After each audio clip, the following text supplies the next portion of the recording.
So, welcome to Handmade Oxford Online, the interactive virtual craft fair running from Wednesday the 15th to Sunday the 19th of September 2021. The event is a really lovely mix of our exhibitor live sessions, our workshops, our demonstrations, daily live auctions, live chats, and the chance to buy work directly from our exhibitors on their exhibitor shop page. And you can find all of that on interact.handmadeinbritain.co.uk. So I've got great pleasure to be joined today by Jill Gribble from Phoenix Tree Jewellery. Now, she innovatively, blends classical style jewellery with intricate, detailed designs from high-end imaginative jewellery creations. So it's with great pleasure that I introduce you all to Jill. So, good afternoon, Jill. Hopefully, everyone can see. So, welcome to Handmade Oxford online. Thank you, Alice. Thank Well, what's really nice, that I like to start off, asking everyone who we work with, if people don't know your practice, how would they describe it? Usually the thing I hear customers say is about the detail in my work. Often they say they've not seen anything like it before, sort of one or two of the pieces that I do, but the detail, and they can see really my work is all about detail. There's hidden detail in things. I love saw piercing. I know lots of people hate doing that, but it's the one thing that I absolutely love doing. And I love incorporating nature into my designs and gemstones where I can as well. And often it's not sort of trade standard gemstones, it's unique gemstones that I can get from different suppliers.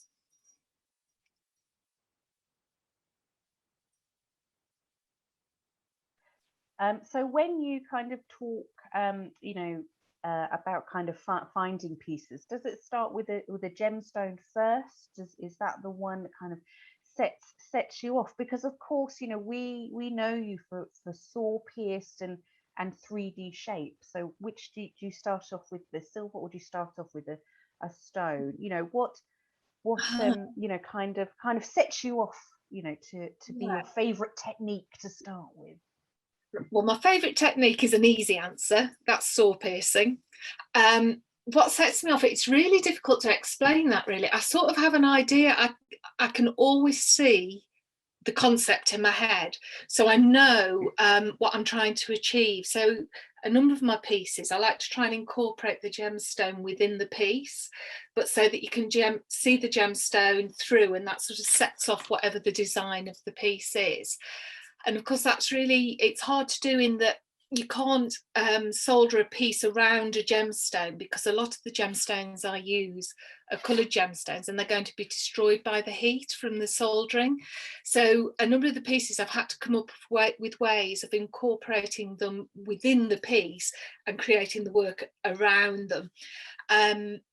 So I can't really say that the gemstone came first or the design came first. It's almost the problem solving of that concept of incorporating the two together, if that makes sense. No, it does. It does. I mean, what's really nice is, because you have a lot of pieces and, kind of saw pierced. What do you have a piece that you're particularly proud of? There's a couple of pieces really. One was, in fact, I wear one, which I'll stand up, so it's worn long like this, and it always causes a lot of interest when I'm at fairs, which is what I generally sell through. And so you've got a cylindrical design, and within it is a gemstone drop that clips onto the chain and sits within the piece. Hopefully you can see that reasonably well. So this one's seahorses, and you've got different designs of the seahorses, so there's contrasts. But then on the top there are little starfish and seashells. So that's only seen by the person wearing it when you sort of look down.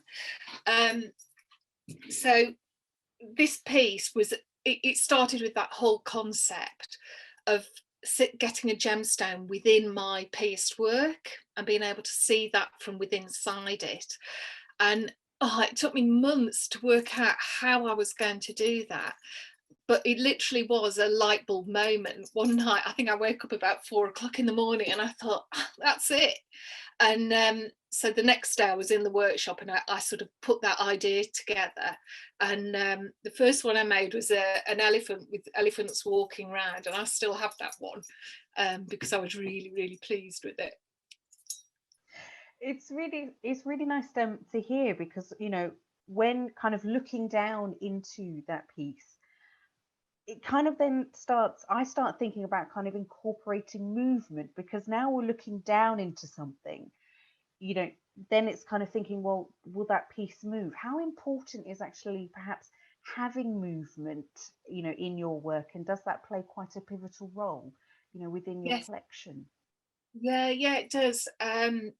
I think for pieces to be able to move, so the idea with this, that you get different look, as it moves around, there's something different to see from all sort of angles of it. And I like that because it makes a piece more interesting. It makes it nice for you to wear, and also I think it becomes a talking point often. With that, I also make, I'm just looking where I put them, right next to me, which I can't see now, right under my nose. So the same sort of concept of incorporating that gemstone within my work are these swivel lockets. So again, they're a 3D piece, but they actually slide open. So these are really tactile to wear. Customers, I've had customers buy sort of more than one of these, and they'll come back and they've got the piece on and they say they fiddle with it the whole time. I think it's a bit like a worry bead. But you can see, so I've got the main silhouette on the front there, but you can see through the gemstone and you can see the detail of the feather on the second layer, and then the gemstone. But then if you turn it round on the back, there's a design that complements that overall design. So on this one, I've got lots of little feathers going around, and I've got all sorts of designs of this. I'm just looking what else I've got here. So here's a starfish. So same concept, the pierced silhouette with the detail on the middle layer, and you can see the gemstone coming through. So there again is that pierced detail, which is what, as I say, I just love. I get absolutely absorbed doing those bits. The gemstone at the back, and then if it's closed, you turn it around, you see the detail. I think there's fish, jellyfish, more starfish on the back of that one. So the 3D bit, the detail, the hidden detail, the movement, it all goes to create the pieces I make. I think a lot of it there actually for me is the sound that these make, because it's not just it being a tactile piece. It's that noise that's associated with it as well, because you're talking about it being being calm there. Yeah. So that's really kind of lovely to see. I don't know whether you can hear on these. I don't know if you can hear that. I can hear that. Yeah. And I've only had one customer complain that she didn't like the tinkle. She said she just, everywhere she went, she kept hearing this noise. That's hilarious. Kind of the little tinkle noise. I like the way you've described that. Yeah. So with kind of with that kind of tinkle, kind of like that kind of tinkle noise, it was interesting because we kind of talked about a water element, and we've got land elements. So we talked about then I think it was starfishes, and then kind of elephants. How important is the land and the sea and animals to your work? I would say animals, trees, flowers predominantly. I just, they're things I enjoy, things I find relaxing, things I'm interested in.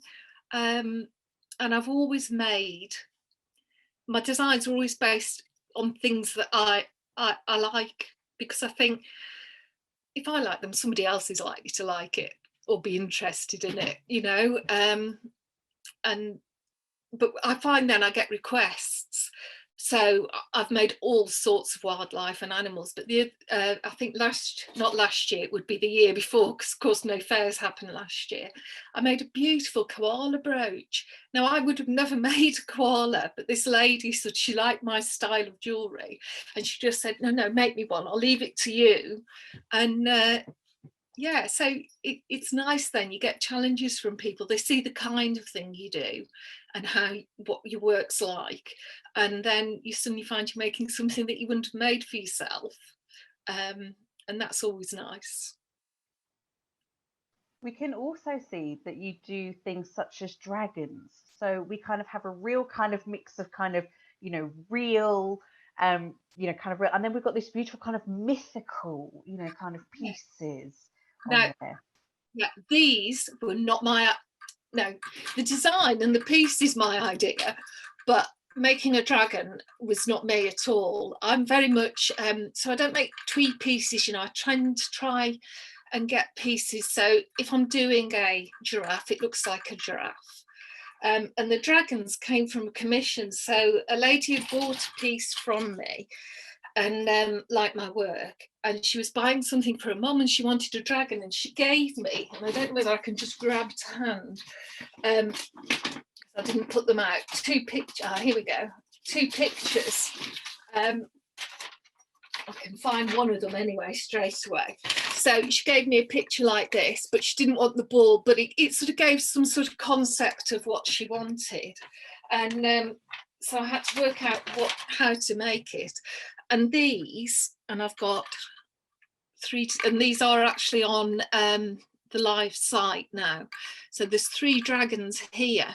They start life as, I want to say scrap silver, but bits of offcuts and what have you, that I then melt up, and I end up with a blob of silver like this. I then draw the basic sort of body shape on that. So I lift one of these off. This part of it, the body, is made out of a blob of silver, and what I've done is carved away with various burrs, so little tools like this, files. I'm just looking down here, I've got various sort of burrs and tools that I will carve away until I've got the absolute shape I want. Once I've got that shape, I'll solder on the wings, which are made out of flat sheet. And if you look on the body, I don't know how easy it is for you to see, there's like lots of little scales. Now I've just seen my fingernails, they're dreadful at the moment, they need redo, so I do apologise for that. But on the dragon, there's these little scales, and each of those is lifted with a little graver. So I literally use that to lift each one of those scales on the dragon so that he's got texture. And then I put the detail in the face in the same way with the little burrs and graver, and make sure then that the wings will hold the chain so that he will hang from the chain. But that came from a customer's request, and I loved it that much, loved and enjoyed doing it, that I made more dragons of different designs. I've done a fairy where I've carved the whole sort of body out of it, and I've done recently done, in fact I've got that to hand, elephant's head. I don't know how easy that is to see, where you can, again, you can probably see better that wouldn't started off as a blob of silver.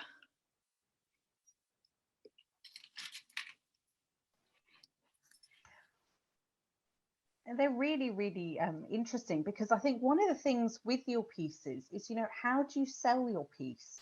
Because obviously we've heard about, kind of commissions and we've got, some lovely pieces, online. How do you sell them? What do you want people to know about them? Because each is unique, but what do you want to impart with people? Generally, I sell my work through fairs, and obviously that's how I come in touch with you before all COVID and the difficulty with fairs happened. I really struggle when I go to fairs. My family tell me that less is more, but it's really difficult when you make unique pieces not to want to show everything. So really, it's I want people to look at the concept of the piece, the detail. So to know that there's always more to it than perhaps you just see it that sort of front view. That things are a really good way. I made a decision very early on to make my pieces out of thicker silver sheet or metal, precious metals when I'm making it. So if you pick a piece up, even some of the delicate pieces, like I think you might be able to see behind me up here, there's some sort of egg pendants, and these are made out of flat metal sheets. So I start off, and this is a much smaller one, but I start off with sort of quite thick silver sheet, and I'll pierce all the detail out of that. Once I've pierced the two halves, those are soldered together. So even though something might look very delicate and fragile, actually it's really quite a sturdy piece. And I would say that's the thing that goes for all my work. And I always pride myself in making sure there's a good finish. I like things to be shiny if they're meant to be shiny, and use contrasting finishes. So what's one of your favorite pieces, that you've made that we can find, online at interact.handmadeinbritain.co.uk? Definitely so I find that a really difficult question, because it's often sort of, asked me a year ago would have been a different piece than it will be now, and probably will be in a few weeks' time. At the moment, the dragons are definitely one of my favourites. Even though I'm not into sort of mythical creatures or anything like that, I just love the effect of them. I love making them. So at the moment, I would say the dragons are probably one of my favourites. Because I was going to say, what is your favorite piece that you've made, but kind of saying that, things do change, and they kind of change, over time. Something that you did love, and now kind of, all change and is all kind of, inspired. But what would you say is your most popular piece? Really, it comes down to three pieces. It's the egg pendants, these lantern pendants, and the swivel lockets. Every fair I go, those three items are always my biggest talking points and bestsellers. Because I think, kind of looking at what we've got online, we've also got the dragon pendant, we've got the elephant head earrings, and then we've got the beautiful oak tree and leaves, domed egg pendant. So you kind of got all three that kind of, we've got the air, you've got the land, and then you've got the nature. I mean, how did you come, to, when you kind of, what does making, give to you? Is it quite a calming experience? Is it quite an exciting experience? What does making mean to you? It's both of those things.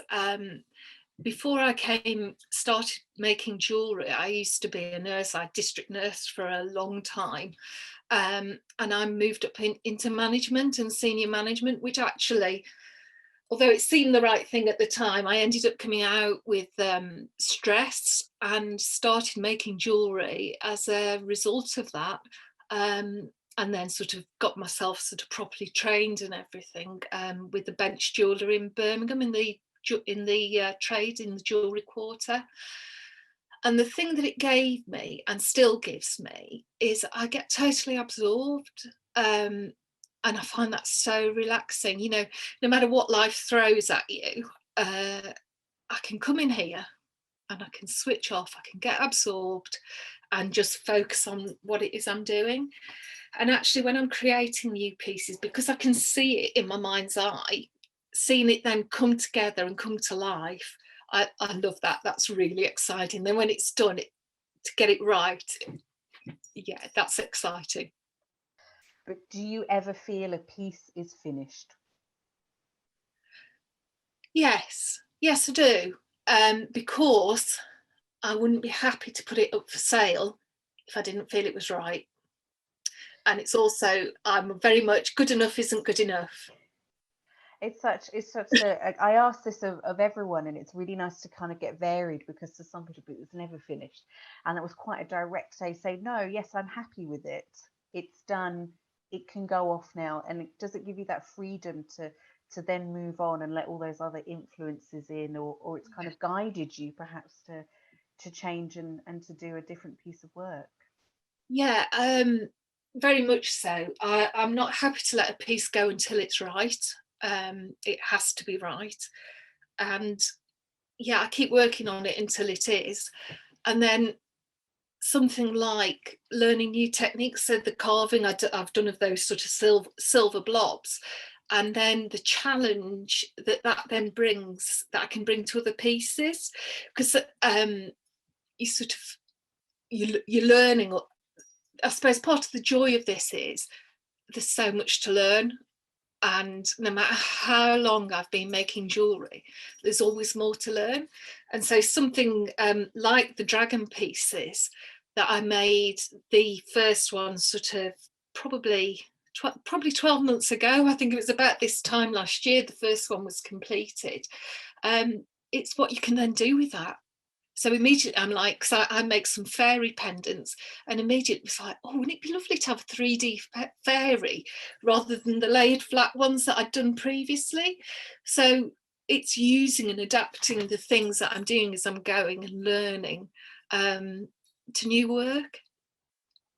It's wonderful to kind of hear like the journey, kind of, different kind of influences. Well, Jill, we're coming to the end of our session. I could keep going, and I know that a lot of our audience could. We've had a lovely message actually from fellow exhibitor Karen. Hi, Karen. Karen's based over in Spain, and she says thank you for showing your jewelry and your love of intricate designs. Your influence of nature are beautifully developed. I can see lots of similarities with 3D carving. Never thought to make a link with jewelry and stone carving. So it's really interesting actually how different kind of techniques in different mediums can come together and can be mirrored, but with different scaled outcomes, I suppose. But we'll have to Yeah, we'll yes, have to we'll have to ask Karen a question the next please do. when she's there. Well, once again, Jill, thank you so much for joining us Thank today and you. being a part of Handmade Oxford online. It's been really lovely, to get to know the personality, behind the collection, and I can really see that kind of vibrancy now, coming out through the work, and it's lovely to, kind of see it from sea to land to movement, and my favourite word, tinkle, for the day. So thank you very much for sharing, tinkle, Thank you, Alison. and Thank you. and